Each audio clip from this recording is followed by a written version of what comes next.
ಈ ಕಾರ್ಯಕ್ರಮದ ಪ್ರಾಯೋಜಕರು ಜೈನ್ ಇರಿಗೇಷನ್ ಸಿಸ್ಟಮ್ಸ್ ಲಿಮಿಟೆಡ್, ಜಾಗತಿಕ ತುಂತುರು ಮತ್ತು ಹನಿ ನೀರಾವರಿ ಉಪಕರಣಗಳ ಉತ್ಪಾದಕರು, ಬೇಸಾಯ ತಂತ್ರಜ್ಞಾನ ನಿರೂಪಕರು ಹಾಗೂ ರೋಗರಹಿತ ಟಿಶ್ಯೂ ಕಲ್ಚರ್ ಗಿಡಗಳು. ಕ್ಯಾಡ್ಬರೀಸ್, ಕೋಕೋ ಬೆಳೆಸಿ ಅಧಿಕ ಆದಾಯ ಗಳಿಸಿ. ವೀಕ್ಷಕರೇ ನಮಸ್ಕಾರ. ಇವತ್ತಿನ ಜ್ಞಾನ ವಿಜ್ಞಾನಿ ಕಾರ್ಯಕ್ರಮಕ್ಕೆ ತಮಗೆ ಸ್ವಾಗತ. ಈಗ ಬೆಳೆಗಳಲ್ಲಿ ಎಲ್ಲ ರೈತರಿಗೆ ಬಹುತೇಕ ಸಂದರ್ಭದಲ್ಲಿ ಸಮಸ್ಯೆ ಇರೋದು ಒಂದು ರೋಗ ಇಲ್ಲ ಕೀಟ. ತಳಿಗಳು ಅದೆಲ್ಲ ಕಲ್ತ್ಕೊಂಡ್ಬಿಡ್ತಾರೆ, ಬಟ್ ರೋಗ ಕೀಟದ್ದು ದಿನ ಹೋದಂಗೆ ಪರಿಸ್ಥಿತಿ ಕ್ಲಿಷ್ಟಕರ ಆಗ್ತಾಯಿದೆ. ಜೊತೆಗೆ ಆ ಬಗ್ಗೆ ಮಾಹಿತಿ ಇದ್ದವರ ಸಂಖ್ಯೆ ಕಡಿಮೆ ಇದೆ ಮತ್ತು ಭಾಳ ಕಾಂಪ್ಲಿಕೇಟೆಡ್ ಇದೆ. ಒಂದೇ ಬೆಳೆಯಲ್ಲಿ ಎಷ್ಟೊಂದು ಕೀಟಗಳು ಬರ್ತವೆ. ಒಂದು ಉದಾಹರಣೆ ಹೇಳಬೇಕು ಅಂದರೆ ಹತ್ತಿನಲ್ಲಿ 1300 ಕೀಟಗಳನ್ನು ಹುಡುಕಿದ್ದಾರೆ ಅಥವಾ ಅದನ್ನ ಗುರುತಿಸಿದ್ದಾರೆ. ಎಲ್ಲದೂ ಅಂತ ಮೇಜರ್ ಅಲ್ಲ ಹೋದ್ರೂ. ಹಾಗಾಗಿ ಈ ರೋಗ ಕೀಟದ ವಿಷಯನೇ ಹೆಚ್ಚು ಜನರಿಗೆ ಕಾಂಪ್ಲಿಕೇಟು ಅಥವಾ ಹೆಚ್ಚು ನಮ್ಮ ರೈತರಿಗೆ ಹಾನಿ ಮಾಡುವಂಥದ್ದು. ಇವತ್ತಿನ ನಾವು ಚರ್ಚೆಯಲ್ಲಿ ಮಾವಿನ ಕೀಟಗಳ ಬಗ್ಗೆ ನೋಡ್ತೀವಿ. ಮುಖ್ಯವಾಗಿ ಮಾವಿನ ಜಿಗಿ ಹುಳು. ಏನಕ್ಕೆ ಅಂದರೆ ಈಗ ಹೋದ ವರ್ಷದ ಪರಿಸ್ಥಿತಿಯೇ ಮತ್ತೆ ರಿಪೀಟ್ ಆಗ್ತಾಯಿದೆ. ಮಳೆ ಬರ್ತಾಯಿದೆ, ಆ ಕಡೆ ಚಿಗುರುವಂಗೆ ಚಿಗುರ್ತದೆ, ಈ ಕಡೆ ಹೂ ಬರುವಂಗೆ ಬರುತ್ತೆ. ಹಾಗಾಗಿ ಹಂಗಾದ ತಕ್ಷಣ ಜಿಗಿ ಹುಳದಿಂದ ಶುರುವಾಗಿ ಮಾವಿನ ಬೆಳೆ ಬಹುತೇಕ ಹೋದ ವರ್ಷದಂಗೆ ಆಫ್ ಇಯರ್ ಆಗುವ ಸಾಧ್ಯತೆಗಳಿದೆ. ನಮಗೆ ಮಾಹಿತಿಯನ್ನು ಕೊಡೋದಕ್ಕೆ ನಮ್ಮ ಫಾರ್ಮ್ ಟಿವಿಯ ಕಾಯಂ ಕೀಟ ತಜ್ಞರಾದಂತಹ ಡಾಕ್ಟರ್ ರಾಮೇಗೌಡರು ಇದ್ದಾರೆ. ನಿಮ್ಗೆ ಗೊತ್ತು, ಅವರು ತೋಟಗಾರಿಕಾ ವಿಶ್ವವಿದ್ಯಾಲಯದ ಪ್ರಾಧ್ಯಾಪಕರು. ಅವರು ಮೈಸೂರು ಕಾಲೇಜಲ್ಲಿ ಕೆಲಸ ಮಾಡ್ತಾರೆ. ಈಗ ಬನ್ನಿ ಡಾಕ್ಟರ್ ರಾಮೇಗೌಡರನ್ನು ಭೇಟಿಯಾಗಿ ಮಾವಿನ ಜಿಗಿ ಹುಳು ಈಗ ಸದ್ಯದ ಇಮಿಡಿಯೇಟಾಗಿ ಜನರಿಗೆ ಬಂದು ತೋಟಕ್ಕೆ ಬಂದು ನಿಂತಿದೆ ಕೀಟಗಳು, ಜಿಗಿ ಹುಳ ಎಲ್ಲ ಬಂದಾಗಿದೆ. ಹಾಗಾಗಿ ಅದನ್ನ ನಿಯಂತ್ರಣದ ಬಗ್ಗೆ ಒಂದಿಷ್ಟು ಮಾಹಿತಿಯನ್ನು ತಿಳ್ಕೊಂಬೋಣ. ಸರ್ ನಮಸ್ಕಾರ. ಇವತ್ತಿನ ಕಾರ್ಯಕ್ರಮಕ್ಕೆ ತಮಗೆ ಸ್ವಾಗತ. ಸರ್, ಈಗ ನಾನು ಪ್ರಸ್ತಾವನೆಯಲ್ಲಿ ಹೇಳಿದಾಗೇ ಬೆಳೆ ಅಂದರೆ ರೋಗ ಕೀಟ ಹೇಳುವಂಥ ಪರಿಸ್ಥಿತಿ ಆಗಿದೆ ಹಲವಾರು ಕಾರಣಗಳಿಂದ. ವಿಶೇಷವಾಗಿ ಒಂದು ಈ ವಾತಾವರಣದಲ್ಲಾಗಿರುವಂಥ ಏರುಪೇರುಗಳು. ಎರಡನೇದೇನಾಗಿದೆ, ನಾವು ಕೃಷಿಯನ್ನು ಒಂದು ವಾಣಿಜ್ಯ ರೀತಿಯಲ್ಲಿ ನೋಡ್ತಾ ಇರೋದಕ್ಕೆ ಪ್ರತಿಯೊಂದನ್ನು ಸೂಕ್ಷ್ಮವಾಗಿ ನೋಡ್ತಾ ಇದ್ದೀವಿ. ಇನ್ನೊಂದು ಸ್ವಯಂಕೃತ ಅಪರಾಧ. ಬೇಕಾಗಿದ್ದು ಬೇಡಲಾರದನ್ನೆಲ್ಲ ಮಿಶ್ರ ಮಾಡಿ ನೀವು ಹೇಳಿದ್ರೆ 2 ಪಟ್ಟು 3 ಪಟ್ಟು ಹಾಕಿ ಹೊಡೆದು ರೆಸಿಸ್ಟೆನ್ಸ್ ಬಂದು ಹಲವಾರು ಕಾರಣದಿಂದ ಒಟ್ಟಾರೆಯಾಗಿ ರೋಗ ಕೀಟ, ಈವನ್ ಪ್ರಾಣಿ ಪಕ್ಷಿಗಳು ಕೂಡ ನಮ್ಮಲ್ಲಿ ಇದು ಮಂಗನ ಕಾಟ ಮತ್ತು ನವಿಲಿನ ಕಾಟ ಮಿತಿ ಮೀರಿದೆ. ಅದಕ್ಕೆ ನೈಸರ್ಗಿಕವಾದ ಅದರ ಸಮತೋಲನ ನಾವೇ ಎಲ್ಲೋ ಒಂದು ಕಡೆ ಕೈ ಹಾಕಿ ಹಾಳು ಮಾಡಿದೆವು ಅಂತ ಅನ್ನಿಸ್ತದೆ ಎಷ್ಟೋ ಸಂದರ್ಭದಲ್ಲಿ. ಈಗ ಪ್ರಸ್ತುತ ನಾವು ಇವತ್ತಿನ ಚರ್ಚೆಯ ವಿಷಯ ಮಾವಿನಲ್ಲಿರುವ ಕೀಟಗಳು, ಮುಖ್ಯವಾಗಿ ಈ ಸೀಸನ್ನಿಗೆ ಸಂಬಂಧಪಟ್ಟಂತೆ. ಅಂದರೆ ಸರ್, ನಾವು ಹೋದ ವರ್ಷ ನಮ್ಮ ಫಾರ್ಮ್ ಟಿ ವಿನಲ್ಲಿ ಶ್ರೀನಿವಾಸಪುರ ಭಾಗದಿಂದ ಒಂದಿಷ್ಟು ಕಾರ್ಯಕ್ರಮ ಮಾಡಿದ್ವಿ ನಾವು. ಮತ್ತು ಹಿತ್ಲಮನಿ ಸರ್ನ ಕರ್ಕೊಂಡೋಗಿ ಎಲ್ಲೇ ಅಂದರೆ ಅಲ್ಲಿ ಜಿಗಿ ಹುಳದ್ದು ಸಂಪೂರ್ಣ ನಾವು ಆವಾಗೇ ಹೇಳಿದ್ರು, ಹಿತ್ಲಮನಿ ಸರ್ ನೋಡಿ ಇಷ್ಟು ಚೆನ್ನಾಗಿ ಹೂ ಬಂದಿದೆ, ಬಟ್ ಈ ವರ್ಷ ಆಫ್ ಇಯರ್ ಆಗುತ್ತೆ. ಏನಕ್ಕೆ ಅಂದರೆ ಜಿಗಿ ಹುಳ ಇದು ಕಂಟ್ರೋಲ್ ಮಾಡುವ ಹಂತ ದಾಟಿಬಿಟ್ಟಿದೆ ಅಂಥೇಳಿ. ಸೊ ಈಗ ನೀವು ಅಂದ್ಕೊಂಡಂತೆ ಈ ಜಿಗಿ ಹುಳ ಒಟ್ಟಾರೆಯಾಗಿ ಅದು ಎಷ್ಟರ ಮಟ್ಟಿಗೆ ಮಹತ್ವದ ಕೀಟ? ಜಿಗಿ ಹುಳ ಅಂತಂದರೆ ಮಾವಿನಲ್ಲಿ ಅದು ಮಾವಿನ ಜೊತೆಯಲ್ಲಿ ಯಾವಾಗಲೂ ಇರುವಂಥದ್ದು. ಹೊಸ ಚಿಗುರು ಬಂದಾಗಿಂದ ಶುರು ಮಾಡಿಕೊಂಡು ಕಾಯಿ ಕಚ್ಚೋವರೆಗೆ, ಕಾಯಿ ಸುಮಾರು ಒಂದು ನಿಂಬೆ ಹಣ್ಣು ಗಾತ್ರದ ಬೆಳೆಯೋವರೆಗೆ ಅಷ್ಟೇ ಅದು ನಮಗೆ ಕಾಣಿಸ್ತದೆ ಅದರ ದಾಳಿ. ಬೇರೆ ಟೈಮ್ನಲ್ಲೇ ಅದು ಅಷ್ಟು ಕಾಣಿಸ್ಕೊಳ್ಳೋದಿಲ್ಲ. ಅದೇನು ರಸ ಇರುವ ಕೀಟ? ರಸ ಇರುವಂಥ ಒಂದು ಕೀಟ. ಯೂಶ್ವಲಿ ಎಳೆ ಚಿಗುರಿಂದ ಹೂವು ಎಳೆ ಕಾಯಿನಲ್ಲಿ ಮಾತ್ರ ರಸ ಇರುವಂಥದ್ದು. ಅಂತ ಬಿಟ್ಟು ಬೇರೆದ್ರಲ್ಲಿ ಅದು ಬದುಕುವಷ್ಟೇ ತಿಂತದೆ. ಇದಕ್ಕೆ ಇದಿದ್ರೆ ಎಳೆ ಚಿಗುರು ಅಂತ ಇದ್ರಷ್ಟೇ ಅದು ಮಲ್ಟಿಪ್ಲೈ ಆಗುತ್ತೆ. ಇಲ್ಲ ಅಂದರೆ ಅದು ಬದುಕೋತದೆ. ಎಲ್ಲೋ ಒಂದು ಕಡೆ ಹೀರ್ಕೊಂಡು ಭಾಳಷ್ಟು ಸಲ ಎಲೆಗಳಿಂದ ಅಥವಾ ಎಳೆಯಾದಂಥ ಎಳೆ ಟೊಂಗೆಗಳು ಅಥವಾ ಇದರಲ್ಲೇ ಇದು ಮಾಡುತ್ತೆ. ಬಲ್ತಿರೋದ್ರಲ್ಲಿ ಅಷ್ಟೇನದು ನಮಗೆ ಗಮನಕ್ಕೂ ಬರೋದಿಲ್ಲ ಅಥವಾ ಡ್ಯಾಮೇಜ್ ಅನ್ಸೋದಿಲ್ಲ. ಅದು ಬದುಕ್ತದೆ ಅಷ್ಟೇ. ಅದೇ ಮರದ ಮೇಲೆ ಕೂತಿರುತ್ತೆ. ಅದೇ ಮರದ ಮೇಲೆ ಆದಷ್ಟು ನಿದ್ದೆ ಮಾಡ್ತಾ ಇರ್ತದೆ. ಮಳೆಗಾಲ ಬೇಸಿಗೆ ಶುರುವಾದಾಗಿಂದ ಮಧ್ಯ ಬೇಸಿಗೆಯಿಂದ ಹಿಡಿದು ಮಳೆಗಾಲ ಮುಗಿದು ಮತ್ತೆ ಚಳಿಗಾಲ ಬರೋವರೆಗೆ, ಮಳೆಗಾಲ ಮುಗಿಯೋವರೆಗೆ ಕಾಂಡದ ಮೇಲೆ ನಿದ್ದೆ ಮಾಡ್ತಾ ಇರ್ತದೆ.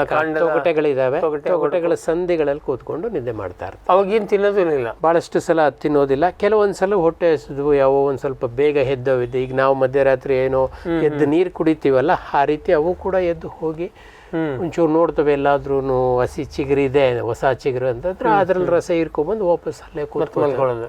ಅಕಸ್ಮಾತ್ ಅದೇನಾದ್ರೂ ಚಿಗುರು ಜಾಸ್ತಿ ಇದೆ ಅಂದ್ರೆ ಆಗ್ಲೇ ಅದು ಸಂತಾನೋತ್ಪತ್ತಿ ಶುರು ಮಾಡುತ್ತೆ. ಶುರು ಮಾಡ್ಕೊಂಡು ಸಂತಾನೋದ ಅದು ಹೊಸ ಚಿಗುರು ಭಾಳ ಇಲ್ಲ ಅಂದರೆ ಅಲ್ಲೇ ಒಂದಷ್ಟು ರಸ ಹೀರ್ಕೊಂಡು ತಿರುಗಿ ವಾಪಸ್ ಅಲ್ಲೇ ಕೂತ್ಕೊಂಡ್ಬಿಡುತ್ತೆ. ಭಾಳಷ್ಟು ಸಲ ಅದು ಸ್ತುಪ್ತಾವಸ್ಥೆ ಅಂತಾನೆ ಅಥವಾ ನಿದ್ರಾವಸ್ಥೆ ಅಂತ ಹೇಳ್ತೀವಿ, ಅಲ್ಲಿ ಕೂತ್ಕೊಂಡಿರುತ್ತೆ ಅದು. ಓಕೆ, ಒಟ್ಟಲ್ಲಿ ಅಲ್ಲೇ ಅದರದ್ದು ಜೀವನ ಚಕ್ರ ನಡೀತಾ ಇರುತ್ತೆ. ಮಾವಿನ ಕಾಂಡ ಬಿಟ್ಟು ಎಲ್ಲೂ ಹೋಗೋದಿಲ್ಲ. Okay okay. ಸೊ ಹಾಗಿದ್ರೆ ಈ ಏನು ಹಾಪರ್ ಇದೆ ಇದು ಮಾವಿಗೆ ಸೀಮಿತ? ಬಹುತೇಕ ಮಾವಿಗಷ್ಟೇ ಇದು ಸೀಮಿತ. ಅದಲ್ಲದೇನೂ ಬೇರೆ ನಮ್ಮ ಈ ಮಾವಿನ ಜಾತಿಗೆ ಸೇರಿದಂಥ ಕೆಲವು ಇದ್ರ ಮೇಲೆ ಬದುಕೋತದೆ, ಬಟ್ ಹಾನಿ ಮಾಡುವಷ್ಟು ಇದಿಲ್ಲ. ಸೊ ಇದು ಹಾಗಾದ್ರೆ ಇದಕ್ಕೆ ಮಾವಿನ ಜಿಗಿಹುಳ ಅಂತಾನೆ ಹೇಳ್ಬೋದು. ಹೌದು, ಎಕ್ಸ್ಕ್ಲೂಸಿವ್ ಮಾವಿನ ಜಿಗಿಹುಳ. ಈಗ ಅಟ್ಲೀಸ್ಟ್ ನಮ್ಮ ದೇಶಕ್ಕೆ ನೀವು ತಗೊಂಡ್ರೆ ಅಟ್ಲೀಸ್ಟ್ ಒಂದು 4-5 ಬಗೆ ಈ ಆಫರ್ಗಳು ನಮಗೆ ಸಿಗ್ತವೆ. ಅದ್ರ ಜೊತೆಗೆ ಈಚಿನ ದಿನಗಳಲ್ಲಿ ಒಂದು ಹಸಿರು ಜಿಗಿಹುಳನೂ ಕೂಡ ಇದೆ. ಈ ಸಿಕ್ಯಾಡೆಲಿಡಿಗೆ ಸೇರಿದಂಥದ್ದು 2 ಸಿಕ್ಯಾಡೆಲಿಗೆ ಬರ್ತವೆ. ಒಂದು ಪ್ರಮುಖವಾದಂಥದ್ದು ಅಂತಂದರೆ ನಮ್ಮ ದಕ್ಷಿಣ ಭಾಗದಲ್ಲಿ ಏನೋ ಇಡಿಯೋಸ್ಕೋಪಸ್ ನಿಟಿಡ್ಯುಲಸ್ ಅಂತೇಳಿ ಇದರಲ್ಲಿ ಇವು ಎಲ್ಲ ಈ ನಮ್ಮ ರಾಜ್ಯದಲ್ಲಿ ಅಥವಾ ದೇಶದಲ್ಲಿ ಗುರುತಿಸಿರುವಂಥ ಒಂದು 5 ಬಗೆ ಮಾವಿನ ಜಿಗುಳಗಳಲ್ಲಿ ಇದು ಮಧ್ಯಮ ಗಾತ್ರದ್ದು ಮತ್ತು ದಕ್ಷಿಣದ ರಾಜ್ಯಗಳಲ್ಲಿ ಪ್ರಮುಖವಾಗಿ ಕಾಣಿಸುವಂಥದ್ದು ಇದು. ಓಕೆ. ಅದ್ರ ಜೊತೆಗೆ ಇನ್ನೂ ಒಂದು ಇಡಿಯೋಸ್ಕೋಪಸ್ ಕ್ಲೈಪಿಯಾಲಿಸ್ ಅಂತಿದೆ. ಇದು ಅತ್ಯಂತ ಸಣ್ಣದು. ಇದು ಕೂಡ ಆಲ್ಮೋಸ್ಟ್ ಉತ್ತರ ಭಾರತ, ದಕ್ಷಿಣ ಭಾರತದಲ್ಲೆಲ್ಲ ಎಲ್ಲ ಕಡೆನೂ ಇದೆ. ಇದಲ್ಲದೆ ಉತ್ತರ ಭಾರತಕ್ಕಷ್ಟೇ ಸೀಮಿತವಾಗಿರೋದು ಈ ಮಾವಿನ ಕಂದು ಜಿಗಿಹುಳಗಳೇನಿದ್ದಾವೆ ಇವುಗಳಲ್ಲೆಲ್ಲ ಬಹಳ ಗಾತ್ರದಲ್ಲಿ ದೊಡ್ಡದಿರುವಂಥದ್ದು ಈ ಆಂಬ್ರಿಟೋಡಸ್ ಅಟ್ಕಿನ್ಸೋನೈ ಅಂತೇಳಿ ಇದು ಪ್ರಮುಖ. ಇದ್ರ ಜೊತೆಗೆ ಸ್ವಲ್ಪ ಅಲ್ಲೊಂದು ಸ್ವಲ್ಪ ಇಲ್ಲೊಂದು ಸ್ವಲ್ಪ ಕಾಣಿಸೋದು ಅಂತಂದರೆ ಆಂಬ್ರಿಟೋಡಸ್ ಬ್ರೆವಿಪಾಲ್ಪಿಸ್ ಅಂತೇಳಿ ಇದು ಈ ಆಂಬ್ರಿಟೋಡಸ್ ಅಷ್ಟೇ ಗಾತ್ರದಲ್ಲಿ ದೊಡ್ಡದು. ಅದನ್ನು ಬಿಟ್ಟರೆ ನಮ್ಮ ಮಹಾರಾಷ್ಟ್ರದಲ್ಲಿ ಭಾಳ ಹೆಚ್ಚಾಗಿ ಕಾಣಿಸ್ಕೊಳ್ಳುವಂಥದ್ದು ಇನ್ನೊಂದು ಈ ಇಡಿಯೋಸ್ಕೋಪಸ್ ನಾಗ್ಪುರೆನ್ಸಿಸ್ ಅಂತೇಳಿ. ಓಕೆ, ಅದಕ್ಕೆ ನಾಗ್ಪುರದ ಹೆಸರು. ಹಾಗಾಗಿ ಮಹಾರಾಷ್ಟ್ರದಲ್ಲೇ ಹೆಚ್ಚಾಗಿ ಕಾಣಿಸ್ಕೊಳ್ಳೋದ್ರಿಂದ ಅದಕ್ಕೆ ಆ ಹೆಸರನ್ನೇ ಇದು ಮಾಡಿದ್ದಾರೆ. ಅದು ಮಾವಿನ ಮೇಲೆ. ಇತ್ತೀಚಿನ ದಿನಗಳಲ್ಲೂ ಒಂದು ಸ್ವಲ್ಪ ತನ್ನ ಹಾವಳಿನ ಜಾಸ್ತಿ ಮಾಡ್ಕೋತಾ ಇದೆ. ಇದು ಮೊದಲು ಕೂಡ ಇದು ಮಾವಿನ ಪೀಡೆ ಅಂತಲೇ ಗೊತ್ತಿತ್ತು, ಆದರೆ ಅಷ್ಟು ದೊಡ್ಡ ಪ್ರಮಾಣದಲ್ಲಿ ಹಾನಿ ಇರಲಿಲ್ಲ. ಮೇ ಬಿ ಇತ್ತೀಚಿನ ಬದಲಾದ ಒಂದು ಪರಿಸ್ಥಿತಿಗಳಲ್ಲಿ ಹವಾಮಾನ ಇರ್ಬೋದು ಅಥವಾ ನಮ್ಮ ಕೃಷಿ ಪದ್ಧತಿ ಅಥವಾ ಬೆಳೆ ಮಾಡುವಂಥ ಪದ್ಧತಿಗಳಿಂದಾಗಿ ಈ ಅಂಬ್ರಸ್ಕಾ ಸ್ಪ್ಲೆಂಡೆನ್ಸ್ ಅಂತೇಳಿ ಇದು ಹಸಿರು ಬಣ್ಣದ್ದು ಇವೆಲ್ಲ ಸಾಧಾರಣವಾಗಿ ನಮಗೆ ಕಂದು ಬಣ್ಣದಲ್ಲೇ ಇರ್ತವೆ. ಆದಷ್ಟು ಹೆಚ್ಚಾಗಿ ಕಂದು ಬಣ್ಣದಲ್ಲೇ ಇರ್ತವೆ ಅಥವಾ ಕಂದು ಮಿಶ್ರಿತ ಕಪ್ಪು ಬಣ್ಣ ಇರ್ತವೆ. ಆದರೆ ಇದು ಮಾತ್ರ ಪಕ್ಕ ಹಸಿರು ಬಣ್ಣ. ಇದ್ರ ಬೆನ್ನಿನ ಭಾಗ ಮತ್ತೆ ತಲೆ ಭಾಗ ಆದಷ್ಟು ಕೆಂಪು ಬಣ್ಣ ಅಥವಾ ಆರೆಂಜ್ ಬಣ್ಣದಲ್ಲಿರುತ್ತೆ. ಜೊತೆಗೆ ರೆಕ್ಕೆ ಮೇಲೆ ಟುವರ್ಡ್ಸ್ ಬಾಲದ ತುದಿಗೆ 2 ಕಂದು ಬಣ್ಣದ ಚುಕ್ಕೆಗಳಿರ್ತವೆ. ವಿಶ್ವದಾದ್ಯಂತ ಪೇಟೆಂಟ್ ಪಡೆದ ನ್ಯಾನೋ ತಂತ್ರಜ್ಞಾನದಲ್ಲಿ ತಯಾರಾದ ನೂವಾಲ್ಗಿ ದ್ರಾವಣ. ನೂವಾಲ್ಗಿ ಉಪಯೋಗಿಸಿದ ಮೇಲೆ ತುಂಬಾ ಇಳುವರಿನೂ ಬಂದಿದೆ. ಕಾಳು ಮೆಣಸಿಗಂತೂ ಬಹಳ ಚೆನ್ನಾಗಿ ಬರುತ್ತೆ. ರೇಷ್ಮೆ ಎಲೆನೂ ಚೆನ್ನಾಗಿ ಬರ್ತದೆ. ಗಿಡಗಳು ತುಂಬಾ ಚೆನ್ನಾಗಿ ಬೆಳವಣಿಗೆ ಆಯಿತು. ಯಾವುದೇ ರಾಸಾಯನಿಕ ಅಥವಾ ವಿಶೇಷ ಗೊಬ್ಬರಗಳ ಗೊಡವೆ ಇಲ್ಲದೆ ಎಲ್ಲ ಬೆಳೆಗಳಲ್ಲಿ ಉತ್ತಮ ಗುಣಮಟ್ಟದ ಅಧಿಕ ಫಸಲನ್ನು ಪಡೆಯಿರಿ. ಯಾವಾಗಲೂ ನನ್ನ ಇರೋವರೆಗೂ ನೀವು ಅಲ್ಲಿಗೆ ಅಂತ ಬಿಟ್ಟು ಬಾಳಲ್ಲ ಅಂತ ಒಂದು ಭರವಸೆ ಕೊಡ್ತೀನಿ. ವೆಟ್ ಗಿಡಮೂಲಿಕಾ ಉತ್ಪನ್ನಗಳು. ಮೇಷ ಟಾನಿಕ್ ಕುರಿ ಮತ್ತು ಆಡುಗಳ ಒತ್ತಡ, ರೋಗ, ಕ್ರಿಮಿ ನಿವಾರಕ, ಹೆಚ್ಚಿನ ಬೆಳವಣಿಗೆ. ಕುಕ್ಕುಟ ಟಾನಿಕ್ ಕಡಿಮೆ ಆಹಾರ, ಉತ್ತಮ ಆರೋಗ್ಯ, ಕೋಳಿಗಳ ಅಧಿಕ ಬೆಳವಣಿಗೆ. ಕೆಚ್ಚಲು ಕೇರ್ ಕೆಚ್ಚಲು ಬಾವು ಬರದಂತೆ ತಡೆಯಲು, ಬಂದರೆ ಬಾವು ನೋವು ಶಮನಕ್ಕೆ. ವೆಟ್ ಉತ್ಪಾದನೆ ಶ್ರಮಜೀವಿಯಿಂದ ಸರಬರಾಜು. ಜಾಣ ಹೈನುಗಾರನ ಜಾಣ್ಮೆಯ ಆಯ್ಕೆ ವೆಟ್ ಉತ್ಪನ್ನಗಳು. ಜೈನ್ಸ್ ಜಗತ್ತಿನ ಅತಿದೊಡ್ಡ ಅಂಗಾಂಶ ಕೃಷಿ ಪ್ರಯೋಗಾಲಯ ಹಾಗೂ ಟಿಸಿ ಗಿಡಗಳ ಉತ್ಪಾದಕರು. ಸಮೃದ್ಧ ಇಳುವರಿಗೆ ಜೈನ್ ಜೀನೇನ್, ಯಾಲಕ್ಕಿ, ನೇಂದ್ರನ್ ಹಾಗೂ ಕೆಂಪು ಬಾಳೆ ಸಸಿಗಳು, ದಾಳಿಂಬೆ, ಭಗವತಳಿಯ ರೋಗಮುಕ್ತ ಸಸಿಗಳು, ಲಕ್ನೋ 49 ಪೇರಳೆ, ಸ್ಟ್ರಾಬೆರಿ ಇತ್ಯಾದಿ ಗಿಡಗಳು ಯೋಗ್ಯ ಬೆಲೆಯಲ್ಲಿ. ಅಂಗಾಂಶ ಕೃಷಿಯ ಜಾಗತಿಕ ಬ್ರ್ಯಾಂಡ್ ಜೈನ್. ಕೋಕೋ ಈಗ ಕರ್ನಾಟಕದ ವಾಣಿಜ್ಯ ತೋಟದ ಬೆಳೆಗಳಲ್ಲೊಂದು. ಅಧಿಕ ಇಳುವರಿಯ ಹೈಬ್ರಿಡ್ F1 ಗಿಡಗಳು ಕ್ಯಾಡ್ಬರಿ ನರ್ಸರಿಗಳಲ್ಲಿ ಮಾತ್ರ ಲಭ್ಯ. ಇಡಬೇಕಾದವರು ಕ್ಯಾಡ್ಬರಿ ಅಧಿಕಾರಿಗಳನ್ನು ಸಂಪರ್ಕಿಸಿ.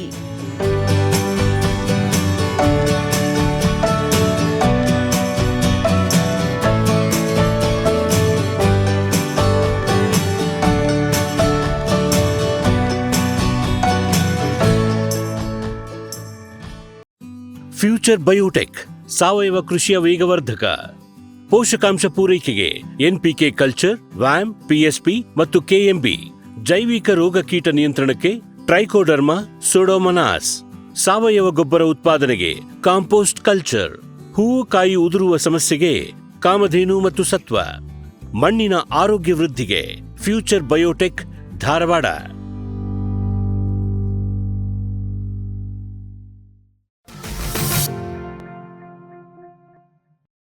ಸರಿ, ಈಗ ಇದರದ್ದು ಮೂಲತಃ ಇದಕ್ಕೆ ಜಿಗಿ ಹುಳ ಅಂತ ಯಾಕೆ ಹೇಳ್ತಾರೆ? ಅದು ಜಿಗಿತದೆ ಅಂತನೋ? ಜಿಗಿಯುತ್ತೆ, ಅದು ಒಂದು ಕಡೆಯಿಂದ ಇನ್ನೊಂದು ಕಡೆಗೆ ಹಾರ್ತದೆ. ಸಾಧಾರಣವಾಗಿ ಇವುಗಳದ್ದು ಒಂದು ವೈಶಿಷ್ಟ್ಯತೆ ಏನಪ್ಪ ಅಂದರೆ, ಇವು ಸೀದಾ ನಡೆಯೋದೇ ಇಲ್ಲ, ಸೈಡಿಗೆ ಮೂವ್ ಆಗ್ತವೆ. ಓಕೆ, ಅದೊಂದು ವೈಶಿಷ್ಟ್ಯತೆ. ಮತ್ತು ಇಲ್ಲಿ ಇನ್ನು ಸೈಡಿಗೆ ಮೂವ್ ಆಗೋಕ್ಕಾಗೋದಿಲ್ಲ, ಇದು ನಾನು ಎಲೆಯ ಕಟ್ಟ ಕಡೆ ತುದಿಗೆ ಬಂದುಬಿಟ್ಟಿದ್ದೀನಿ ಅಂದಾಗ ಇನ್ನೊಂದು ಎಲೆಗೆ ಹಾರಬೇಕು. ಅದು ಹಾರೋದಕ್ಕೆ ಅದಕ್ಕೆ ಜಿಗಿಯೋದು, ಅದು ಒಂದು ನೆಗೆಯೋದು. ಆಮೇಲೆ ಇನ್ನೊಂದು ಹೇಳ್ತಾರೆ ಸರ್, ಜಿಗಿ ಅಂದ್ರೆ ಅಂಟು ಒಂದು. ಹೌದು, ಆ ಕಾರಣಕ್ಕೂ ಹೇಳ್ತಾರೆ. ಇದು ಏನಿದೆ, ಇವು ಪ್ರಮುಖವಾಗಿ ರಸ ಇರುವಂಥ ಕೀಟಗಳು. ಸತತವಾಗಿ ಆ ರಸ ಹೀರ್ತಾ ಇದ್ದಾಗ ಅದನ್ನು ಜೀರ್ಣ ಮಾಡ್ಕೊಳ್ಳೋದಕ್ಕೆ ಒಳಗಡೆ ನಮ್ಮ ಈ ಎನ್ಸೈಮ್ಸ್ಗಳು ಬೇಕಲ್ಲ, ಆ ಎನ್ಸೈಮ್ಸ್ಗಳು ಸಾಂದ್ರತೆ ಅಷ್ಟು ಎನ್ಸೈಮ್ಸ್ ತಯಾರು ಮಾಡಿ ಅದನ್ನು ಜೀರ್ಣಿಸ್ಕೋಬೇಕು ಅಂದ್ರೆ ಭಾಳ ಕಷ್ಟ ಆಗ್ತದೆ. ಮತ್ತು ಕುಡಿದ್ರಲ್ಲಿ ಭಾಳಷ್ಟು ನೀರಿನಂಶನೇ ಭಾಳ ಇರುತ್ತೆ. ಆ ಹೆಚ್ಚಾದ ನೀರನ್ನು ಅವು ದೇಹದಿಂದ ಹೊರಕ್ಕೆ ಭಾಳ ಫ್ರೀಕ್ವೆಂಟ್ ಆಗಿ ಹೊರಗೆ ಆಗ್ತಾ ಇರ್ತವೆ. ಒಳಗಡೆ ಸಕ್ಕರೆ ಅಂಶ ಇರೋದನ್ನಷ್ಟೇ ಅಲ್ಲಿ ಒಳಗಡೆ ಇಟ್ಕೊಂಡು ಅದನ್ನು ಕಾನ್ಸಂಟ್ರೇಟ್ ಮಾಡಿಕೊಂಡು ಇದು ಮಾಡ್ತವೆ. ಆ ಹೆಚ್ಚಿನ ನೀರಿನಂಶ ಅವು ಫ್ರೀಕ್ವೆಂಟ್ ಆಗಿ ಹೊರಗಡೆ ಹಾಕೋದ್ರಿಂದ ಆ ಹಂಟು ಕೆಳಗೆ ಉದುರುತ್ತದೆ. ಇದ್ರ ಮೇಲೆ ಎಲೆಗಳ ಮೇಲೆ, ಕಾಂಡದ ಮೇಲೆ, ಕೆಲವೊಂದ್ಸಲ ನೆಲದ ಮೇಲೂ ಕೂಡ ಬೀಳುತ್ತೆ. ಅದು ಬಿದ್ದಾಗ ಅದು ಅಂಟು ಪದಾರ್ಥ, ಯಾಕೆಂದ್ರೆ ಅದ್ರೊಳಗೆ ಒಂದು ಸ್ವಲ್ಪ ಪ್ರಮಾಣದ ಸಕ್ಕರೆ ಅಂಶ ಇರುತ್ತೆ. ಆಟೋಮೆಟಿಕ್ ಆಗಿ ಸಕ್ಕರೆ ಇತ್ತು ಅಂದ್ರೆ ಅದು ಅಂಟಾಗತ್ತೆ. ಇದು ಮುಟ್ಟಿದಾಗ ಅದು ಒಂದು ರೀತಿ ಜಿಗಿಟಾಗಿ ನಮಗೆ ಅಂಟುಕೋತದೆ. ಅದಕ್ಕೋಸ್ಕರ ಇದನ್ನ ಜಿಗಿ. ಅದ್ರ ಮೇಲೆ ಕಪ್ಪು ಶಿಲೀಂಧ್ರ ಬೆಳೆಯುತ್ತೆ. ನಂತರ ಅದು ಕಪ್ಪು ಶಿಲೀಂಧ್ರ ಬೆಳೆಯುತ್ತೆ. ಶಿಲೀಂಧ್ರದ ಜೊತೆಗೆ ಇತ್ತೀಚಿನ ದಿನಗಳಲ್ಲಿ ನಮ್ಮ ಜೇನು ಹುಳುಗಳು ಸಹ ಈ ಅಂಟಿಗೆ ಬರೋದು ಬಹಳ ಹೆಚ್ಚಾಗಿದೆ. ಏಕೆ ಅಂತಂದ್ರೆ ಅವುಗಳಿಗೆ ಬೇರೆ ಪರಾಗದ ಕೊರತೆ ಇರ್ತದೆ. ಯಾಕೆಂದ್ರೆ ನಾವು ಮಾಡ್ಕೊಂಡಿರೋ ತಪ್ಪಿದೆ. ನಮ್ಮ ಮಾವು ಬಿಟ್ಟು ಬೇರೆ ಯಾವ ಮರಗಳು ಇಲ್ಲ ಹೂ ಬರುವಂಥದ್ದು. ಹಾಗಾಗಿ ಅದು ಜೇನು ಹುಳಕ್ಕೆ ಆ ಟೈಮ್ನಲ್ಲಿ ಹೋದ್ರೆ ಹೂ ಮಕರಂದ ಸಿಗೋದಿಲ್ಲ, ಯಾವ ಹೂಗಳು ತೆರೆದಿರೋದಿಲ್ಲ. ಅದಕ್ಕೆ ಇದು ಈ ಮಕರಂದಕ್ಕೆ ಜಿಗಿಯನ್ನು ತಗೊಂಡೋಗಿ ಅದೇನು ಸಮಸ್ಯೆ ಏನಿಲ್ಲ. ಆದರೆ ಬಟ್ ಇಲ್ಲಿ ಕಪ್ಪು ಶಿಲೀಂಧ್ರ ಬೆಳ್ಕೊಂಡು ಮತ್ತೆ ನಮಗೆ ಬೆಳವಣಿಗೆ ಕಡಿಮೆ ಆಗುತ್ತೆ. ನಂತರ ಅದು ಕಾಯಿಗಳ ಮೇಲೆ ಅದು ಶಿಲೀಂಧ್ರ ಬೆಳೆದ್ರೆ ಅದ್ರ ಗುಣಮಟ್ಟನೂ ಕಡಿಮೆ ಆಗುತ್ತೆ. ಈಗ ಸರಿ ಏನಾಗಿದೆ, ಈಗ 2 ವರ್ಷದಿಂದ ಈ ವರ್ಷದ ಅದೇ ಕಂಟಿನ್ಯೂ ಆಗಿದೆ. ಮಳೆ ಬರ್ತಾ ಇದ್ದಿದ್ದಕ್ಕೆ ಗಿಡಕ್ಕೆ ಸ್ಟ್ರೆಸ್ ಇಲ್ಲ. ಹೌದು, ಒಂದಷ್ಟು ಹೂ ಬರ್ತವೆ, ಅದ್ರ ಜೊತೆಗೆ ಒಂದಷ್ಟು ಚಿಗುರು ಬರುತ್ತೆ. 50-50 ಹೂವು ಚಿಗುರು. ಈಗಾಗಲೇ ಲಾಸ್ಟ್ ಸೆಪ್ಟೆಂಬರ್ನಿಂದನೂ ನಾವು ಬಹಳಷ್ಟು ಹೂವನ್ನು ನೋಡ್ತಾ ಇದ್ದೀವಿ. ಅದು ಎಲ್ಲ ಅದು ಲೆಕ್ಕ ತಪ್ಪಿಟ್ಟಿದ್ದೀವಿ. ಮಾವಿನ ಇದ್ರೊಳಗೂ ಲೆಕ್ಕ ತಪ್ಪಿದ್ದೀವಿ. ಕೆಲವೊಂದ್ಸಲಿ ಅದನ್ನು ಉಪಯೋಗಿಸ್ಕೊಳ್ಳೋದಕ್ಕೂ ಪ್ರಯತ್ನಗಳು ನಡೆದಿದ್ದಾವೆ. ಅದು ಬೇರೆ ಸೀಸನಲ್ಲಿ, ಆಫ್ ಸೀಸನಲ್ಲಿ ಬಂದ್ರು ಅದನ್ನು ತಗೊಂಡು ಮಾರಾಟ ಮಾಡೋದು. ಈಗಾಗಲೇ ಮಾರ್ಕೆಟ್ನಲ್ಲಿ ನೋಡ್ಬೋದು ಹಣ್ಣುಗಳೇ ಬಂದ. ಕಮರ್ಷಿಯಲ್ ಆಗೋದಿಲ್ಲ ಅಥವಾ ಬೆಳೆ ಪ್ರಯತ್ನ ಅಂತೂ ನಡೆದಿದ್ದಾವೆ. ದೊಡ್ಡ ಪ್ರಮಾಣದಲ್ಲಿ ನಮ್ಮ ಇದಕ್ಕೆ ಇದಾಗ್ತದೆ. ಇಂಥ ಒಂದು ಈ ಬದಲಾವಣೆ ನಮ್ಮ ಕೀಟಗಳಿಗೆ ಬಹಳ ಅನುಕೂಲ ಆಗಿದೆ. ಏಕೆಂದ್ರೆ ಈ ಒಂದು ಮಾವಿನ ಜಿಗಿಹುಳುಗಳ ವೈಶಿಷ್ಟ್ಯತೆ ಏನಪ್ಪಾ ಅಂದ್ರೆ, ಇವು ವಂಶಾವೃದ್ಧಿ ಆಗಬೇಕು ಅಂತಂದ್ರೆ ಎಳೆ ಚಿಗುರು ಇರಬೇಕು, ಇಲ್ಲ ಹೂ ಇರಬೇಕು. ಈ ಹಂತದಲ್ಲಿ ಮಾವಿನಲ್ಲಿ ಎಲೆ ಚಿಗುರು ಅಥವಾ ಹೂ ಇದ್ದಂಥ ಕಾಲದಲ್ಲಿ ಅದರಲ್ಲಿ ಅದು ಮೊಟ್ಟೆ ಇಡುತ್ತೆ. ಆ ಮೊಟ್ಟೆಯಿಂದ ಮರಿಗಳು ಈಚೆ ಬಂದು ಅದೇ ಸೈಕಲ್ ಕಂಟಿನ್ಯೂ ಆಗುತ್ತೆ. 2 ಅಥವಾ 3 ಸೈಕಲ್ ಕಂಟಿನ್ಯೂ ಆಗ್ತವೆ ವರ್ಷಕ್ಕೆ. ಇವೆರಡು 2 ರಿಂದ 3 ತಿಂಗಳೊಳಗೆ, ಸಮ್ವೇರ್ ನಮ್ಮ ನವೆಂಬರ್ ಇಂದ ಹಿಡ್ಕೊಂಡು ಫೆಬ್ರವರಿ ಒಳಗೆ ಇದು ಸಾಧಾರಣವಾಗಿ 2 ರಿಂದ 3 ಆಗ್ತಾ ಇದ್ವು. ಬಟ್ ಈಗ ನಮ್ಮ ಈ ಫ್ಲವರಿಂಗ್ ಸೀಸನ್ನು, ನ್ಯೂ ಫ್ಲಶು ಇವೆಲ್ಲ ಎಕ್ಸ್ಪ್ಯಾಂಡ್ ಆಗಿರೋದ್ರಿಂದ ನಾನೇ ಹೇಳ್ದಂಗೆ ಈಗ ಸೆಪ್ಟೆಂಬರ್ ಅಂದರೆ ಆಗಸ್ಟಲ್ಲಿ ಹೊಸ ಚಿಗುರು ಇರಬೇಕು. ಆಗಸ್ಟಲ್ಲಿ ಹೊಸ ಚಿಗುರಿತ್ತು ಅಂತಂದರೆ ನೀವು ನೆಕ್ಸ್ಟ್ ಜೂನ್ ಜುಲೈಗೆ ಹೋದ್ರೂ ಕೂಡ ಇವತ್ತು ನಮಗೆ ಹೊಸ ಚಿಗುರು ಸಿಗ್ತಾ ಇದೆ. ಹಾಗಾಗಿ ಇದಕ್ಕೆ 2-3 ಸಂತತಿ ಮಾಡ್ತಾ ಇದ್ದಿದ್ದು ಇನ್ನೂ 2-3 ಸಂತತಿ ಜಾಸ್ತಿ ಮಾಡ್ಕೊತು, ಅವುಗಳ ಸಂಖ್ಯೆ ಜಾಸ್ತಿ ಅನುಕೂಲ ಆಗಿದೆ. ಈಗ ಇದು ಮೂಲತಃ ಅಲ್ಲೇ ಇರ್ತದೆ, ಅದು ಅದಕ್ಕೇನು ಮತ್ತೆ ಹೊರಗಿಂದ ಬರೋ ಅಗತ್ಯ ಇಲ್ಲ, ಅವಶ್ಯಕತೆ ಇಲ್ಲ. ಇದು ಈಗ ನಾವು ಮೊದಲಿಗೆ ಬರಲಾರ್ದಂಗೆ ಏನು ಇದಕ್ಕೆ ಯಾವ್ದಾದ್ರು ನಿರೋಧಕ ತಳಿ ಆ ಥರದ್ದು ಬರಲಾರ್ದಂಗೆ ಯಾವುದು ಸದ್ಯಕ್ಕೆ ಅಂತ ಕಂಪ್ಲೀಟ್ ಇದನ್ನು ತಡ್ಕೊಳ್ಳುವಂಥ ತಾಕತ್ತಿದೆ ಅನ್ನುವಂಥ ತಳಿಗಳು ಯಾವುವು ನಮ್ಮಲ್ಲಿ ಇಲ್ಲ. ಬಟ್ ನಾವು ಮಾಡುವಂಥ ಒಂದು ಬೆಳೆ ಪದ್ಧತಿಗಳಿಂದ ಇದನ್ನು ನಿರ್ವಹಿಸೋದಕ್ಕೆ ಸಾಧ್ಯ ಇದೆ. ಓಕೆ, ಹೆಂಗೆ ಅದು? ಒಂದು ಏನಂತಂದರೆ ಪ್ರತಿ ವರ್ಷ ಆಗಲಿಲ್ಲ ಅಂತ ಪ್ರತಿ ವರ್ಷ ನೀವು ಪ್ರೂನಿಂಗ್ ಮಾಡೋದು ಭಾಳ ಅವಶ್ಯಕ. ಮಾಡಬೇಕು. ಫಸಲು ಮುಗೀತು ಅಂದರೆ ಮುಂಗಾರು ಶುರು ಆಗ್ತಾ ಇದೆ ಅಂತ ಜೂನ್ ಜುಲೈನಲ್ಲಿ ನೀವು ಪ್ರೂನಿಂಗ್ ಮಾಡಿ ಚೆನ್ನಾಗಿ ಒಣಗಿರುವಂಥ ಬ್ರಾಂಚ್ಗಳನ್ನು ತೆಗೆದು ಬಿಡೋದು. 5 ಟೊಂಗೆಗಳಿದಾವೆ ಅಂದರೆ 3 ಅಷ್ಟೇ ಇಟ್ಕೊಂಡು 2 ತೆಗೆದುಬಿಡೋದು. ಅದರಿಂದ ಮಾಡಿದ್ರೆ ನಿಮಗೆ ಬಿಸಿಲು ನೇರವಾಗಿ ಕಾಂಡಗಳ ಮೇಲೆ ಬೀಳಬೇಕು, ರೆಂಬೆಗಳ ಮೇಲೆ ಬೀಳಬೇಕು. ಮರ ಏನಿದೆ ಮರದ ಮೇಲೆ ಬಿಸಿಲು ಬೀಳಬೇಕು. ಹಿತ್ಲಮನಿ ಸರ್ ಏನು ಹೇಳ್ತಾರೆ, ಇಲ್ಲಿ ನಿಂತ್ಕೊಂಡ್ರೆ ಆ ಮರದ ಮುಖಾಂತರ ಇನ್ನೊಂದು ಮರ ಕಾಣಬೇಕು. ಬಟ್ ದುರಾದೃಷ್ಟ ಇದು ಈ ವಿಷಯದಲ್ಲಿ ನಾವು ಇದು ಮಾಡ್ಕೊಂಡಿದ್ದೀವಿ. ಮತ್ತು ಭಾಳಷ್ಟು ಹಳೆ ತೋಟಗಳಲ್ಲಿ ಇದು ಮಾಡ್ತಾ ಇಲ್ಲ. ಮ್ಯಾಕ್ಸಿಮಮ್ ಒಂದು 10ರಿಂದ 15 ವರ್ಷದ ಮರಗಳವರೆಗೆ ಮಾಡ್ತಾರೆ. ಅದನ್ನ ದಾಟದ ಮೇಲೆ ಅವರು ಕೈ ಬಿಟ್ಬಿಡ್ತಾರೆ. ಇದು ಬಹಳ ಈಗ ಅದ್ರಲ್ಲಿ ಉತ್ಪನ್ನ ಇಲ್ಲ ಕಾರಣಕ್ಕೆ ಬಹುತೇಕ ಮಾವಿನ ತೋಟಗಳು ನಿಗ್ಲೆಕ್ಟೆಡ್ ಗಾರ್ಡನ್.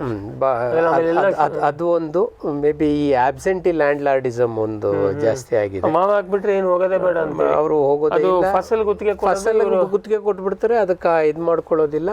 ಫಸಲ್ ತಗೊಂಡವರು ಕೂಡ ಈ ಥರದ್ದು ಇದ್ರೆ ನಾವು ತಗೋತೀವಿ ಅಂತೇಳಿ ಅವರು ಕೂಡ ಯೋಚನೆ ಮಾಡೋದಿಲ್ಲ. ಹೂ ನೋಡ್ತಾರೆ, ಹೂವಿನ ಇದು ಪ್ರಮಾಣ ನೋಡ್ಬಿಟ್ಟು ತಗೋಬಹುದು ಅಂತೇಳಿ ಧೈರ್ಯವಾಗಿ ತಗೋತಾರೆ. ಆದರೆ ಅದರಲ್ಲಿ ಕಂದು ಜಿಗಿ ಹುಳ ಇರೋದನ್ನ ನೋಡೋದಿಲ್ಲ ಬಹಳಷ್ಟು ಸಲ. ಮತ್ತೆ ಆ ಟೈಮ್ನಲ್ಲಿ ಅಷ್ಟು ದೊಡ್ಡ ಪ್ರಮಾಣ ಇರೋದಿಲ್ಲ, ನಂತರದಲ್ಲಿ ಶುರು ಆಗ್ತವೆ. ಸೊ ಈಗ ಹಾಗಾಗಿ ನೀವು ಹೇಳೋದು ಪ್ರೂನಿಂಗ್ ಮಾಡಿ ಸರಿಯಾಗಿ ಗಾಳಿ ಬೆಳಕು ಓಡಾಡುವಂಗೆ ಬರೀ ಅಲ್ಲೊಂದಲ್ಲೊಂದು ಟೊಂಗೆ ಉಳಿಸ್ಕೊಂಡು ಮಾಡಿದ್ರೆ ಇದರ ಸಂತತಿನೇ ಕಡಿಮೆ ಆಗತ್ತೆ. ಅದ್ರ ಜೊತೆಗೆ ಈ ಗಾಳಿ ಬೆಳಕು ಆಡ್ತಾ ಇದ್ದಾಗ ಅದೊಂದು ಅನುಕೂಲ ಆಗುತ್ತೆ. ಮತ್ತು ನೆಕ್ಸ್ಟ್ ಬಂತು ಹೂ ಬರೋದಕ್ಕಿಂತ ಮುಂಚೆ ಹೊಸ ಚಿಗುರು ಬರುವಂಥ ಕಾಲದಲ್ಲೇ ನಾವು ಒಂದಷ್ಟು ಇದನ್ನು ಮಾಡ್ಕೋಬೇಕು. ಅದಕ್ಕಿಂತ ಮುಂಚೆ ಏನಂದರೆ ನಾಟಿ ಮಾಡುವಂಥ ಸಮಯದಲ್ಲೇ ನಾವು ಇತ್ತೀಚಿನ ದಿನಗಳಲ್ಲಿ ಈ ಹೈ ಡೆನ್ಸಿಟಿ ಪ್ಲಾಂಟಿಂಗ್ ಭಾಳ ಜಾಸ್ತಿ ಆಗಿದೆ. ಕಡಿಮೆ ಜಾಗದಲ್ಲಿ ಜಾಸ್ತಿ ಬೆಳೆದು ಬಿಡಬೇಕು ಅಂತೇಳಿ ಭಾಳಷ್ಟು ಆಗಿತ್ತು. ಬಟ್ ಈಗ ಮತ್ತದು ವಾಪಸ್ ಬರ್ತಾ ಇದೆ, ಬಿಡ್ತಾ ಇದ್ದಾರೆ. ಅದಕ್ಕಿದು ಒಂದು ಕಾರಣ. ಈ ಕದ್ದು ಜಿಗಿ ಹುಳಗಳ ಹಾವಳಿ ಜಾಸ್ತಿ ಆಗ್ತಾ ಇದೆ, ಅಥವಾ ಕೀಟ ರೋಗಗಳ ಹಾವಳಿ ಜಾಸ್ತಿ ಆಗ್ತಾ ಇದೆ. ಇಡೀ ಅದು ಮನೆ ಮಾಡ್ಕೊಂಡ್ಬಿಡ್ತವೆ. ಮತ್ತು ಇನ್ನೊಂದು 3ನೇದು ಕಳೆ ಕಸಗಳು ಭಾಳ ಬೆಳ್ಕೋತವೆ. ಕಳೆ ಕಸಗಳು ಬೆಳ್ಕೊಂಡಾಗ ವಾತಾವರಣದಲ್ಲಿ ಅಲ್ಲಿ ಹ್ಯೂಮಿಡಿಟಿ ಜಾಸ್ತಿ ಬಿಲ್ಡಪ್ ಆಗುತ್ತೆ. ತೋಟದಲ್ಲಿ ಹ್ಯೂಮಿಡಿಟಿ ಜಾಸ್ತಿ ಆಯಿತು, ತೇವಾಂಶ ಜಾಸ್ತಿ ಆಯಿತು ಅಂದರೆ ಇದಕ್ಕೆ ಬೆಳವಣಿಗೆ ಆಗೋದಕ್ಕೆ ಭಾಳ ಅನುಕೂಲವಾದಂಥ ವಾತಾವರಣ. ನೀವೀಗ ಹೇಳೋದು ಮೋಡ ಕವಿದ ವಾತಾವರಣ, ಅವಾಗ ಮಳೆ ಈ ವರ್ಷ ಏನು ಬರ್ತಾ ಇದೆ, ಹಿಂಗೆ ಬಂದರೆ ಇದಕ್ಕೆ ಭಾಳ ಅನುಕೂಲ. ಈ ಥರದ ವಾತಾವರಣ ಇತ್ತು, ಹ್ಯೂಮಿಡಿಟಿ ಮತ್ತು ಕ್ಲೌಡಿ ವೆದರ್, ಮೋಡ ಮುಚ್ಚಿದ ವಾತಾವರಣ ಪ್ಲಸ್ ತುಂತುರು ಮಳೆ. ಓಕೆ, ಈ ಸರಿ ಇದು ಬರಲಾರ್ದಂಗೆ ಒಂದು ಮಟ್ಟಕ್ಕೆ ನಿಯಂತ್ರಣ ಮಾಡಬೇಕು ಅಂದರೆ ಪ್ರೂನಿಂಗ್ ಮಾಡೋದು. ಫಸ್ಟ್ ಪ್ರೂನಿಂಗ್ ಮಾಡ್ಕೋಬೇಕು. 2ನೇದು ಕಳೆ ಕಸಗಳು ಇರದಾಗ ಇರಬಾರ್ದು, ಭಾಳ ಕ್ಲೀನಾಗಿ ಇಟ್ಕೊಂಡಿದ್ದು. ಮಧ್ಯ ಅಲ್ಲದೆ ಬುಡದಲ್ಲೂ ಕೂಡ ನೀವು ಕಳೆ ಕಸ ತಗೋಬೇಕು. ಸಾಧಾರಣವಾಗಿ ಬುಡದಲ್ಲಿ ನಮಗೆ ಕಳೆ ಬರೋದು ತುಂಬಾ ಕಡಿಮೆ. ಎಲೆಗಳು ಮುಚ್ಚಿಗೆ ಆಗಿರ್ತವೆ ಭಾಳಷ್ಟು ಸಂದರ್ಭಗಳಲ್ಲಿ, ಅಲ್ಲಿ ಏನು ನಾವು ಜಾಸ್ತಿ ತಲೆ ಕೆಡಿಸ್ಕೊಳ್ಳಿ. ಬಟ್ ಆ ಪಕ್ಕದಲ್ಲಿ ಏನಿರುತ್ತೆ ಜಾಗದಲ್ಲಿ ಕಳೆ ಇರುತ್ತೆ, ಅದನ್ನ ತೆಗಿಬೇಕು. ಅದನ್ನು ಬಿಟ್ಟರೆ ಈ ಹೊಸ ಚಿಗುರು ಬರ್ತಾ ಇದೆ ಅಂತ ಸಂದರ್ಭದಲ್ಲಿ ನಾವು ಸಾಧಾರಣವಾಗಿ ಆವಾಗ ಒಂದು ಈಚೀಚೆಗೆ ಮ್ಯಾಂಗೋ ಸ್ಪೆಷಲ್ ಒಂದು ಸಿಂಪರಣೆಗೆ ಹೇಳ್ತೀವಿ. ಅದೇ ಸಂದರ್ಭದಲ್ಲಿ ಒಂದು ಕಾಂಡ ನೆನೆಯುವಂತೆ ಮಳೆ ಬಂದಂಗೆ ಇರಬೇಕು ಸಿಂಪರಣೆ. ಒಂದು ಕೀಟನಾಶಕವನ್ನು ಸಿಂಪಡಿಸಬೇಕು. ಅದರಲ್ಲಿ ಆದಷ್ಟು ಸಿಸ್ಟಮಿಕ್ ಇದ್ರೆ ಭಾಳ ಉತ್ತಮ. ಆ ಸಂದರ್ಭದಲ್ಲಿ ಓವಿಸೈಡಲ್ಲಿ ಇದ್ರೆ ಉತ್ತಮ. ಅಂತ ಸಂದರ್ಭದಲ್ಲಿ ಅಸಿಫೇಟ್ ಆದರೂ ಯೂಸ್ ಮಾಡ್ಬೋದು, ಅಥವಾ ಪ್ರೊಫೆನೋಫಾಸ್. ಅಸಿಫೇಟ್ ಆದರೆ 1 ಗ್ರಾಮು ಅಥವಾ ಪ್ರೊಫೆನೋಫಾಸ್ ಆದರೆ 2 ಗ್ರಾಮು. ಇವೆರಡು ಕೀಟನಾಶಕಗಳನ್ನು 2ರಲ್ಲಿ ಯಾವುದಾದ್ರೂ ಒಂದನ್ನು ನೆನಿಬೇಕು. ಆ ಕಾಂಡ ಕಾಂಡದಲ್ಲಿ ಎಲ್ಲ ಒಂದು ಅವು ತೊಗಟೆಗಳು ಏನಿದಾವೆ ಅವೆಲ್ಲ ನೆನೆಯೋ ರೀತಿ ಸಿಂಪರಣೆ ಮಳೆ ಹೋಯ್ತಂಗೆ ಅಂದ್ರೆ ಏನಾಗ್ಬಿಡ್ತದೆ, ಇವರು ಬರೀ ಸಿಂಪರಣೆ ಅಂದ್ರೆ ಎಲೆಗಳನ್ನಷ್ಟೇ ಕವರ್ ಮಾಡ್ತಾರೆ. ಆದ್ರೆ ಅವುಗಳು ಅಲ್ಲಿ ರೆಸ್ಟ್ ತಗೋತಾ ಇರ್ತವೆ. ಕೀಟನಾಶಕ ಅಲ್ಲಿ ತಲುಪಲಿಲ್ಲ ಅಂತಂದ್ರೆ ಮತ್ತೆ ಅವು ಕೀಟನಾಶಕ ಪರಿಣಾಮ ಮುಗಿದ ತಕ್ಷಣ ಮತ್ತೆ ಅಲ್ಲಿ ಬಂದು ಕಂಟಿನ್ಯೂ ಆಗ್ತವೆ. ಓಕೆ, ಹಿಂಗೆ ನೀವು ನೆನೆಸಿದ್ರೆ ಅದು ಒಳಗಿದ್ದವು ಸತ್ತು ಹೋಗ್ತವೆ. ಇಲ್ಲ ನಾನು ಕೀಟನಾಶಕ ಬಳಸೋದಿಲ್ಲ, ನಾನು ಸಾವಯವ ಪದಾರ್ಥ ಇದರಲ್ಲೇ ಮಾಡ್ತಾ ಇದ್ದೀನಿ ಅನ್ನೋರಿಗೆ ಮಳೆಗಾಲದಲ್ಲೇ ನೀವು ಇದಕ್ಕೆ ಮೆಟ್ರೈಸಿಯಂ ಅಥವಾ ಲೆಕ್ಯಾನಿಸಿಲಿಯಂ ಇವೆರಡು ಶಿಲೀಂಧ್ರನಾಶ ಇದಿದ್ದಾವೆ, ಕೀಟರೋಗಕಾರಿ ಶಿಲೀಂಧ್ರಗಳಿದ್ದಾವೆ. ಇವನ್ನ ಅದೇ ರೀತಿ ಸಿಂಪರಣೆ ಮಾಡಬೇಕು. ತೊಗಟೆಗಳು ಭಾಳ ಚೆನ್ನಾಗಿ ನೆನಿಬೇಕು. ಮಳೆಗಾಲದಲ್ಲಿ ಇದನ್ನ ಸಿಂಪರಣೆ ಮಾಡಿದ್ರೆ ಅವು ಅಲ್ಲೇ ನಿಮ್ಮ ಮರದಲ್ಲೇ ಪರ್ಮನೆಂಟಾಗಿ ಫಿಕ್ಸ್ ಆಗಿಬಿಡ್ತಾವು. ಈ ಹುಳಗಳನ್ನ ಯಾವುದೇ ರೀತಿ ಬೆಳೆಯೋದಕ್ಕೆ ಬಿಡೋದಿಲ್ಲ. ಯಾಕೆಂದ್ರೆ ಮಳೆ ಇತ್ತು ಅಂದ್ರೆ ಅಥವಾ ಇವತ್ತಿನ ದಿನಗಳಲ್ಲಿ ಬರ್ತಾ ಇರೋ ರೀತಿ ಮೋಡ ಮುಚ್ಚಿದ ವಾತಾವರಣ, ತುಂತುರು ಮಳೆ ಇತ್ತು ಅಂದ್ರೆ ಆ ಶಿಲೀಂಧ್ರಗಳ ಕೆಲಸ ಮಾಡೋದಕ್ಕೆ ಬಹಳ ಅನುಕೂಲ.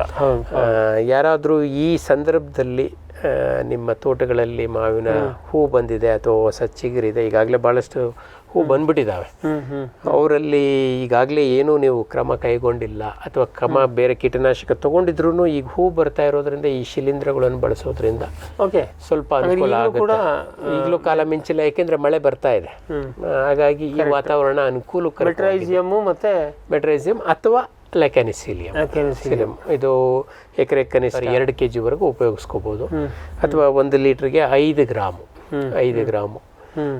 ಕೆಲವೊಂದಷ್ಟು ಲಿಕ್ವಿಡ್ ಫಾರ್ಮುಲೇಷನ್ಸ್ ಬರ್ತಾ ಇದ್ದಾವೆ, ಅದನ್ನ 5 ರಿಂದ 10 ml ಅವ್ರು ಏನು ಶಿಫಾರಸು ಮಾಡಿರ್ತಾರೆ ಉತ್ಪಾದಕರು, ಅವರ ಶಿಫಾರಸ್ ಮೇಲೆ 5 ರಿಂದ 10 ಗ್ರಾಮ್ ಅಥವಾ 10 ml ಅದನ್ನ ನಾವೀಗ ಎಲ್ಲ ಎಲೆ ಮತ್ತೆ ಎಲ್ಲೆಲ್ಲಿ ಜಿಗಿಹುಳ ಬರೋ ಸಾಧ್ಯ ಎಲ್ಲ ಕಡೆ ಎಲೆಗಳ ಮೇಲೆ ಪ್ಲಸ್ ಕಾಂಡ ನೆನಿಬೇಕು. ಈಗ ನೀವು ಅಸಿಫೇಟು ಇದಕ್ಕೆ ಕಂಪೇರ್ ಮಾಡಿದರೆ, ಈಗ ಈ ಥರ ಮೋಡ ವಾತಾವರಣ ಇದ್ದು ಶಿಲೀಂಧ್ರ ಬೆಳೆಯೋಕ್ಕೆ ಅನುಕೂಲ ವಾತಾವರಣ ಇದ್ದರೆ ಅಸಿಫೇಟು ಅದಕ್ಕೆ ಕಂಪೇರ್ ಮಾಡಿದರೆ ಇವರದ್ದು ಯಶಸ್ಸು ಎಷ್ಟು ಅಂತಂದರೆ ಅದು ನಿಮಗೆ ತಕ್ಷಣ ನಿಮಗೆ ಪರಿಹಾರ ಕೊಟ್ಟುಬಿಡುತ್ತೆ. ಅಸಿಫೇಟ್ ಅಥವಾ ಪ್ರೊಫೆನೋಫಾಸು 1 ದಿನದಿಂದ 2 ದಿನ ಮ್ಯಾಕ್ಸಿಮಮ್ ಅಥವಾ 3 ದಿನ ನಿಮ್ಗೆ ರಿಸಲ್ಟ್ ಸಿಕ್ಬಿಡುತ್ತೆ. ಅವು ಕೆಳಗೆ ಬಿದ್ದದ್ದು ನಿಮಗೆ ಕಾಣಿಸುತ್ತೆ ಅಥವಾ ಎಲೆಗಳ ಮೇಲೆ ಬಿದ್ದಿರೋದು ಕಾಣಿಸುತ್ತೆ. ಆದರೆ ಈ ಶಿಲೀಂಧ್ರಗಳ ಕೆಲಸ ಮಾಡೋದಕ್ಕೆ ನಿಮಗೆ 1 ವಾರ ಟೈಮ್, 1 ವಾರ ಬೇಕು. ಆ 1 ವಾರದಲ್ಲಿ 2-3 ದಿನ ಅಂತೂ ಅವು ದಾಳಿ ಮಾಡೇ ಮಾಡ್ತವೆ. ಅದಕ್ಕೆ ನಾವು ತಯಾರಾಗಿರ್ಬೇಕು. ಇದು ಒಂದು ಅಡ್ವಾಂಟೇಜ್ ಏನಾಗುತ್ತೆ, ಇದು ಸೆಲ್ಫ್ ಸಸ್ಟೈನಬಲ್. ಇದು ಇದೇ ತರ ಈಗ ನಮ್ಗೆ ಹೋದ ವರ್ಷ ಪೂರ್ತಿ ಮಳೆ ಬಂತು, ತಿರುಗು ಮಾವಿನ ಕಾಲದಲ್ಲೂ ಮಳೆ ಬಂತು ಅಂದ್ರೆ ಮಾವು ಕೀಳೋವರೆಗೂ ಮತ್ತೆ ನಮ್ಗೆ ಇದು ನಮ್ಮ ತೋಟದಲ್ಲಿ ಸುಳಿಯೋದಿಲ್ಲ. ತನ್ನಿಂದ ತಾನೇ ಅದು ನಿರ್ವಹಣೆ ಮಾಡ್ಕೋತಾ ಹೋಗ್ತಾರೆ. ಪ್ರೊವೈಡೆಡ್ ಯಾವಾಗ ಅಂತಂದ್ರೆ ನಮ್ಮ ತೋಟಕ್ಕೆ ನಾವು ಶಿಲೀಂಧ್ರನಾಶಿಗಳನ್ನ ಯಥೇಚ್ಛವಾಗಿ ಬಳಸಿಲ್ಲ ಅಂದ್ರೆ, ಯಾಕೆ ಬೂದಿ ರೋಗ ಜೊತೆಗೆ ಬರುವಂತದ್ದು, ಮ್ಯಾಂಗೋ ಹಾಪರ್ ಜೊತೆಗೆ ಬೂದಿ ರೋಗ ಕೂಡ ಸ್ವಲ್ಪ ಲೇಟ್ ಆಗುತ್ತೆ. ಹಾಗಾಗಿ ಇಲ್ಲಿ ಸ್ವಲ್ಪ ಎಚ್ಚರಿಕೆಯಿಂದ ಇರಬೇಕು, ಕಾಳಜಿಯಿಂದ ಇರಬೇಕು. ಅಂದ್ರೆ ಅವಾಗ ಬೂದಿ ರೋಗಕ್ಕೊಮ್ಮೆ ಸ್ಪ್ರೇ ಮಾಡಿದ್ರು ಸಾಧ್ಯ ಆದಷ್ಟು ಮಟ್ಟಿಗೆ ಬರೀ ಹೂವಿಗೆ ಮಾತ್ರ ಸಿಂಪಡಣೆ, ಅದನ್ನ ಆದಷ್ಟು ಹೂವಿಗಷ್ಟೇ ಹೂವು ಅಥವಾ ಎಲೆಗಳಿಗಷ್ಟೇ ಸಿಂಪಡಣೆ ಮಾಡ್ಕೊಂಡು ಇದನ್ನ ಕಾಂಡಕ್ಕೆಲ್ಲ ಸಿಂಪಡಣೆ ಮಾಡ್ಕೊಂಡ್ರೆ ಅಟ್ಲೀಸ್ಟ್ ಇದ್ರ ಇನಾಕುಲಮ್ ಅಲ್ಲಿ ಇರುತ್ತೆ. ನೆಕ್ಸ್ಟ್ ಅದು ಮ್ಯಾನೇಜ್ ಮಾಡ್ಕೊಳ್ಳೋ ಸಾಧ್ಯತೆ ಇದೆ. ಅದೊಂದು ಪ್ರಯತ್ನ ಮಾಡ್ಬೋದು. ಇದೆಲ್ಲ ಟ್ರಯಲ್ಗಳಾಗಿದೆಯಾ? ಬಹಳಷ್ಟು ಆಗಿದ್ದಾವೆ. ಇವರೆಲ್ಲ ಲೆಕ್ಯಾನಿಸಿಲಿಯಂ ಇವೆಲ್ಲ ಬಹಳ ಎಕ್ಸಲೆಂಟ್. ಇವನ್ ನಮ್ಮ IHR ಅಲ್ಲಿ ಆಗಿದೆ, ಧಾರವಾಡ, ಬೆಂಗಳೂರು 2 ಯೂನಿವರ್ಸಿಟಿಯವರು ಮಾಡಿದೆ. ನಮ್ಮ ತೋಟಗಾರಿಕಾ ವಿಶ್ವವಿದ್ಯಾಲಯದಲ್ಲೂ ಕೂಡ ಬಹಳಷ್ಟು ಸಂಶೋಧನೆಗಳಾಗಿದ್ದಾವೆ ಇದ್ರ ಬಗ್ಗೆ. ಸೊ ಹಾಗಾಗಿ ಇದು ಬಿಟ್ಟರೆ ಈಗ ರಾಸಾಯನಿಕ ನಿಯಂತ್ರಣಕ್ಕೆ ಬಂದರೆ ಅಸಿಫೇಟು ಅದಾದ್ಮೇಲೆ ಬಹಳ ಕ್ವಿಕ್ ಆಕ್ಷನ್ ಇರುವಂಥದ್ದು ಅಂತಂದ್ರೆ ನಮ್ಮ ಲ್ಯಾಂಬ್ಡಾಸೈಲೋಥ್ರಿನ್. ಇದನ್ನ ನೀವು ಹೂ ಇದ್ದ ಹಂತದಲ್ಲಿ ಅಥವಾ ಕಾಯಿ ಹಂತದಲ್ಲಿ ಯಾವಾಗ ಬೇಕಾದ್ರೂ ಬಳಸ್ಬೋದು ಧೈರ್ಯವಾಗಿ, ಅಥವಾ ಹೂ ಬರೋದಕ್ಕಿಂತ ಮುಂಚೆನೂ ಸಹ ಧೈರ್ಯವಾಗಿ ಬಳಸ್ಬೋದು. ಅರ್ಧ ml 5 EC ಆದ್ರೆ ಅರ್ಧ ml, ಅದರಲ್ಲಿ 2.5 EC ಕೂಡ ಬರುತ್ತೆ. 2.5 EC ಇದ್ರೆ 1 ml ಮಾಡಬೇಕಾಗ್ತದೆ. ಅದನ್ನ ಬಿಟ್ಟರೆ ಕಾಯಿ ಕಚ್ ಆದಮೇಲೆ ಹೂವನ ಹಂತ ಮುಗೀತು ಅಂತಾಗ ಬೇಕು ಅಂದರೆ ನಾವು ನಮ್ಮ ಯಾವುದು ಥಯಾಮೆಥಾಕ್ಸಾಮು ಅಥವಾ ಇಮಿಡಾಕ್ಲೋಪ್ರಿಡ್ ಇವುಗಳನ್ನು ಕೂಡ ಬಳಸ್ಬೋದು. ಅವು ಶಿಫಾರಸ್ನಲ್ಲಿ 1/2 ಗ್ರಾಮ್, 1/4 ಗ್ರಾಮು ಅಥವಾ 0.25 ಗ್ರಾಮ್, 0.3 ಗ್ರಾಮ್, 0.3 ml ಅಂತಿದ್ದಾವೆ. ಬಟ್ ಪ್ರಾಕ್ಟೀಸ್ನಲ್ಲಿ ರೈತರುಗಳು ಅವನ್ನೀಗಾಗಲೇ 0.5 ಗ್ರಾಮ್ವರೆಗೂ ಹೋಗಿದ್ದಾರೆ. ಮೇ ಬಿ ಅದು ಅವ್ರು ಬಳಸಿದಂಥ ಒಂದು ಕೀಟನಾಶಕದ ಬ್ರ್ಯಾಂಡ್ ಮೇಲೆ ಗುಣಮಟ್ಟದ ಮೇಲೆ ಬದಲಾಗ್ಬೋದು. ಬಟ್ ಅದಕ್ಕಿಂತ ಹೆಚ್ಚಿಗೆ ಬೇಡ, ಅದಕ್ಕಿಂತ ಅರ್ಧ ml ಅಥವಾ ಅರ್ಧ ಗ್ರಾಮ್ಗಿಂತ ಜಾಸ್ತಿ ಬೇಡ.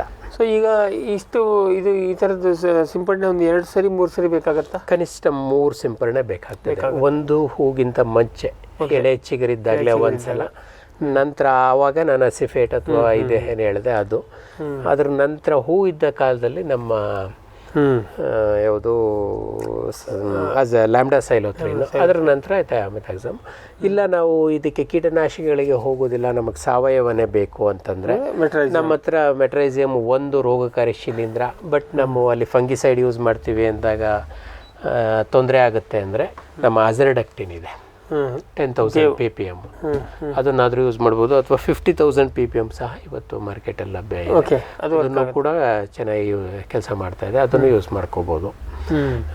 ಇದಲ್ಲದೆ ಫಿಶ್ ಆಯಿಲ್ ರೋಸಿನ್ ಸೋಪ್ ಇವತ್ತು ಮಾರ್ಕೆಟ್ನಲ್ಲಿ ಸ್ವಲ್ಪ ಕಡಿಮೆ ಆಗಿದೆ, ಅದನ್ನು ಬಳಸ್ಬೋದು.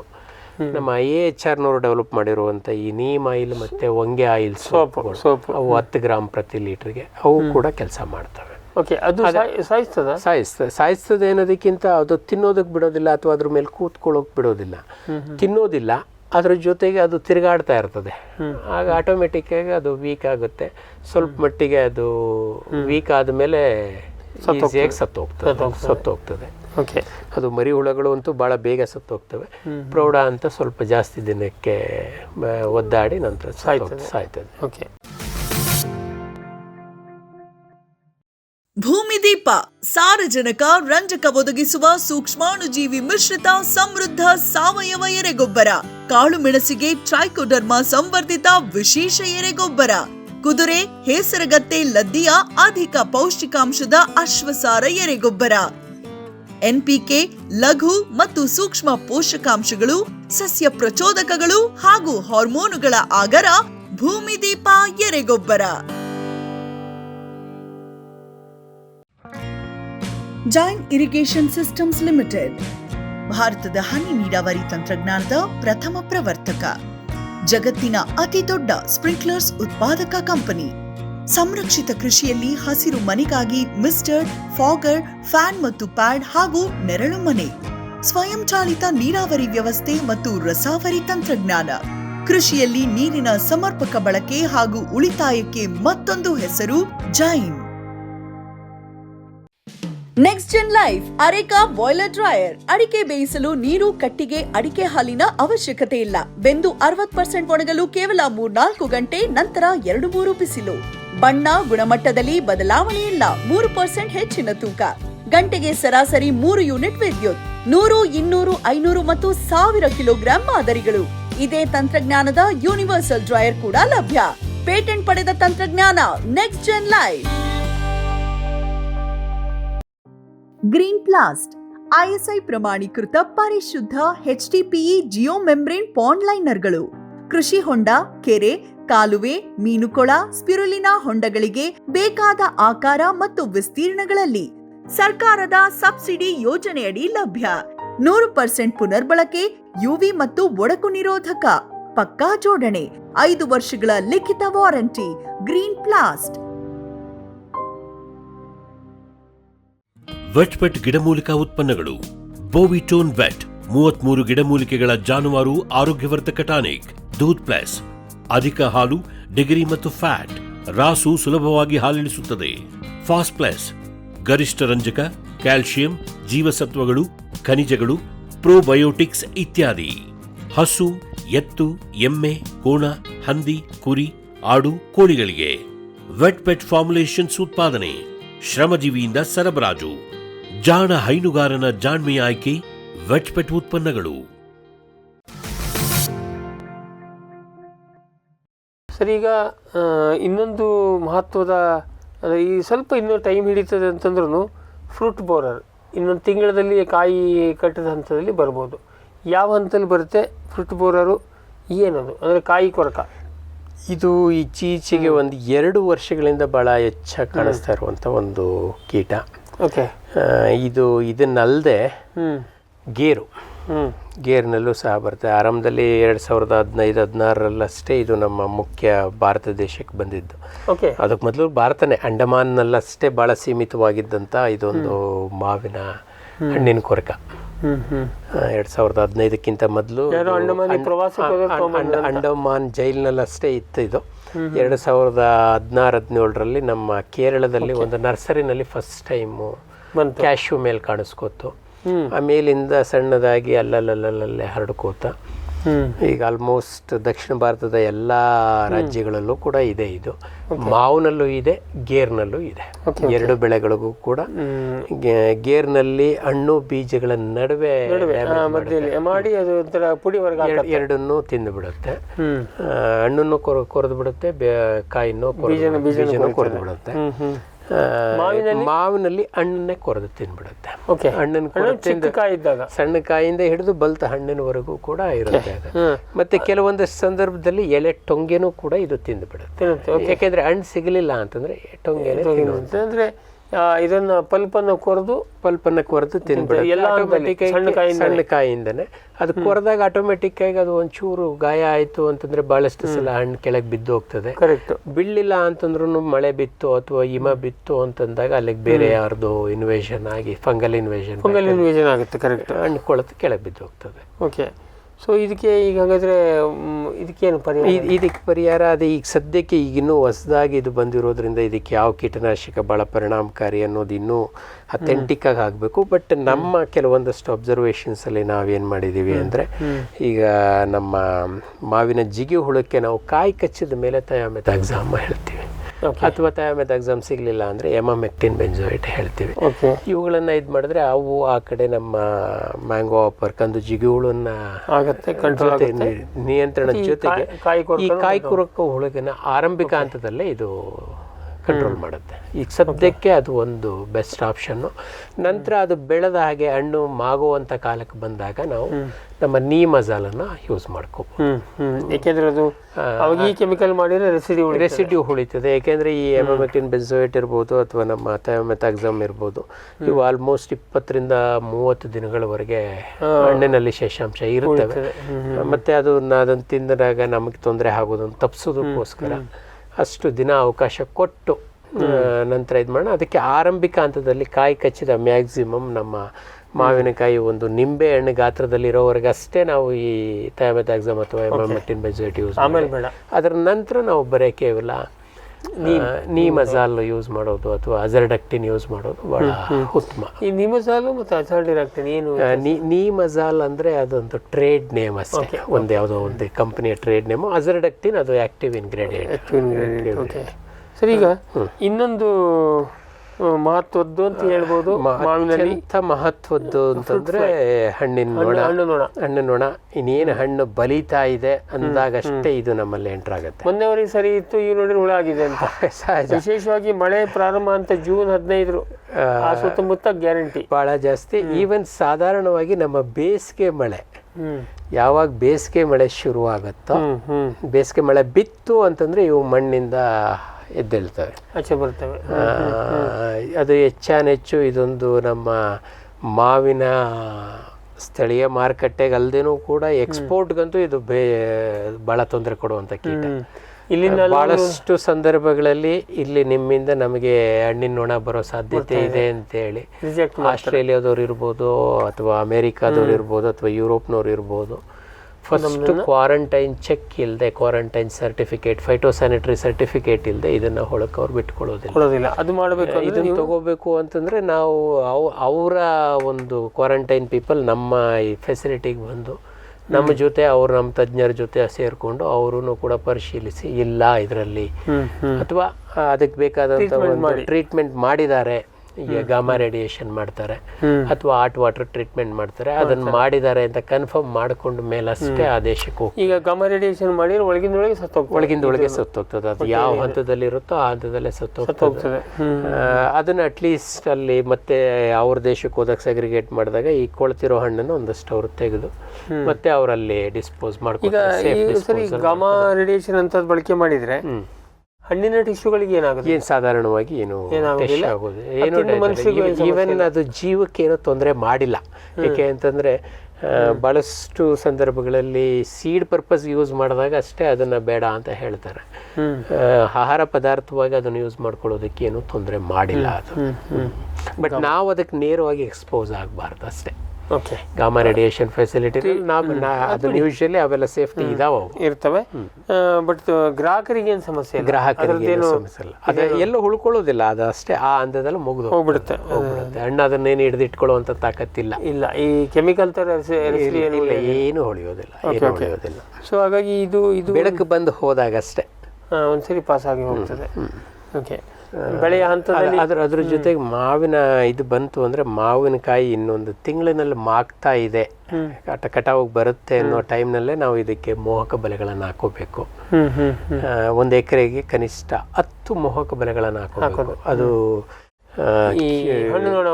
ಹಣ್ಣಿನ ನೊಣ ಕಟ್ ಮಾಡುವಂಥದ್ದು, ಅಟ್ರಾಕ್ಟ್ ಮಾಡುವಂಥದ್ದು ಅಂತೇಳಿ.